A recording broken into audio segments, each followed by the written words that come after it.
পবিত্র কোরআনে সূরা আদিয়া নামে একটা সূরা নাজিল আছে যে ঘোড়া কিন্তু একটা বরকতময় প্রাণী। কারো বাড়িতে বা খামারে বা নিজের কাছে থাকলে এটা কিন্তু অটোমেটিক ভাবে আল্লাহর রহমত বা বরকত নাজিল হয়। এটার কারণেই মূলত আমাদের প্রথমেই ঘোড়া পালনের উদ্দেশ্য ছিল। আমি মনে করেন যে যেটা বলি মূলত এরা ওটা শোনে। এটা আছে আমার পাশে ওই যে কালোটা, ওটা যদি সালাম দিতে বলি সালাম দেয়। আমাদের এই পপুলার এগ্রো ডেয়ারি ফার্মের যিনি ওনার ঘোড়া পালন করতে চাইছিল শখের বশবর্তী হয়ে, একটা ঘোড়া পিঠে উঠবে আগেকার দিনে রাজা বাদশাদের মতন। এই অনুযায়ী আমাদের ঘোড়া ফার্মটা শুরু। এই জন্য একটা ভালো মানের একটা মারোয়ারি ঘোড়া করার জন্য বাংলাদেশের প্রান্ত থেকে প্রান্তে আমরা যাচ্ছিলাম। ঘোড়ার প্রতি আমাদের আসলে আগে এমন কোনো ধারণা ছিল না যে ঘোড়াটা আসলে কেমন বা কি কি জাত আছে ঘোড়াটার।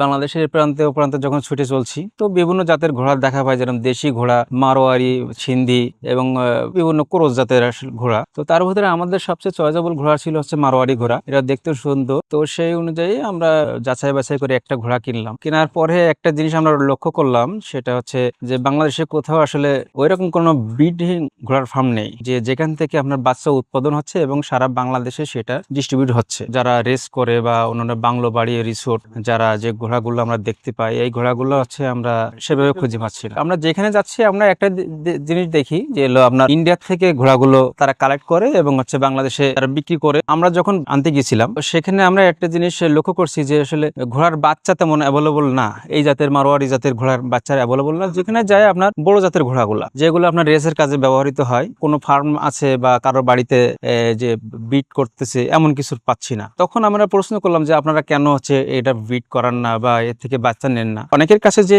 প্রশ্ন করছি এমনটাই, তো সেখান থেকে অ্যান্সারটা বেশিরভাগই এমনই আসছে যে বাংলাদেশের আবহাওয়ার সাথে অতটা হচ্ছে সহনশীল না মারোয়ারি জাত ঘোড়া থেকে হচ্ছে আপনার বাচ্চা উৎপাদন হবে। এবং ইন্ডিয়া থেকে যখন ওরা পার করে নিয়ে আসে বা বৈধ বা অবৈধ কিভাবে নিয়ে আসে ওটা আমরা জানি না। এমন ভাবে নাকি ওরা চায় যে আসলে বাংলাদেশে এটা জাতটা এতটা উন্নত না হোক। আমরা ব্রিডিং করতেছি, এটা হচ্ছে আপনার কমার্শিয়াল ভাবে ব্রিডিং করতেছে।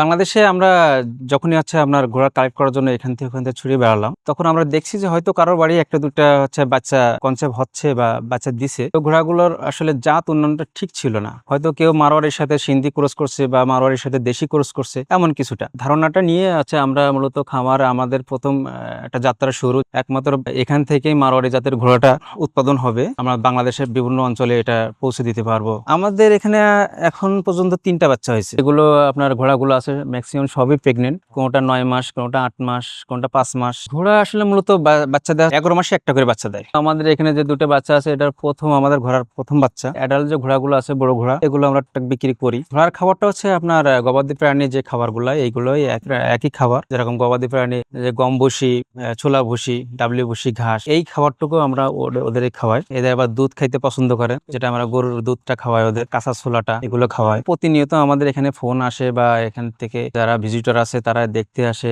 বা ক্রয় করতে আসে, ক্রয় করে নিয়েও যাচ্ছে। তারপরে এখন আমাদের কমার্শিয়াল ভাবে চিন্তা ভাবনা নিচ্ছি। ঘোড়া তো আসলে অনেক বুদ্ধিমান, চালাক, চতুর। ঘোড়া তো কথা শুনে। ঘোড়া যদি আপনার কথা না শুনে, এত বড় হচ্ছে হিংস্র প্রাণী, বনের প্রাণী, সংস্পর্শে এসে আমাদের কথা শুনতেছে, আমাদের কথা মতন কাজ করতেছে। আগেকার দিনে যেরকম ঘোড়া দিয়ে কিন্তু মানুষ যুদ্ধ করতো, যানবাহনের কাজে ব্যবহৃত হতো, তো তখনও কিন্তু আসলে ঘোড়া মানুষের কথা শুনে বা প্রভু ভক্ত, এই কারণেই কিন্তু মানুষ ঘোড়া দিয়ে এত কাজ করাতে পারছে। সবসময় রক্ষণাবেক্ষণটা খুবই জরুরি, যেরকম এদের পরিষ্কার পরিচ্ছন্ন বা হাঁটা চলা, সবসময় এটা ট্রেনের ব্যবস্থা করা, ব্যায়াম, ওদের যে খুর, কারণ ওরা তো 4 পায়ের উপরে যে দাঁড়ায়, এই খুরটা খুবই জরুরি। কারণ ওদের যে খুরটা ভালো না থাকে তাহলে কোনো কিছুই ঘোড়া সুস্থ না। একটা সুস্থ ঘোড়ার মূল বৈশিষ্ট্য হচ্ছে তার পায়ের খুর। এদের তো অনেক প্রকারেরই আছে, দৌড় আছে যেমন, এরপরে কদম দৌড় বলি। কদম দৌড়ে মনে করেন যে তারাইতে আমার ভালো লাগে। কদম দৌড় মানে যে আপনার আটুরে এখান থেকে নিচে পর্যন্ত লড়বো, আমি তো আর পুরো বসে থাকবো, আমার ঝাঁকি লাগবো না। এটা মনে করেন যে নাগাম আছে, নাগামে এছাড়া দিই, ওই এছাড়া অনুভব। এটা মনে করেন যে ওই সাইড আমাদের জায়গা আছে, ওই জায়গাতে নিয়ে যায় প্রথম হাঁটাই, হাঁটানোর পরে মনে করেন যে কদম দৌড় একটু দিই, তারপরে ধাপে ছাড়ি।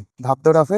এদের কথা মানে এছাড়া বোঝাইতে আমার 3 মাস লাগছে। ঘোড়াদের সময় বাচ্চা দেয়, এই সময় মনে করেন যে মানুষ লাগে না, আমাদের লাগে না, আপনি আপনি হয়। আগে তো জানতাম যে বাচ্চা হইব, কিন্তু তারপরে আমরা এসে দেখি যে বাচ্চা হয়ে আছে, কেন আমাদের কোনো সাপোর্ট লাগে না।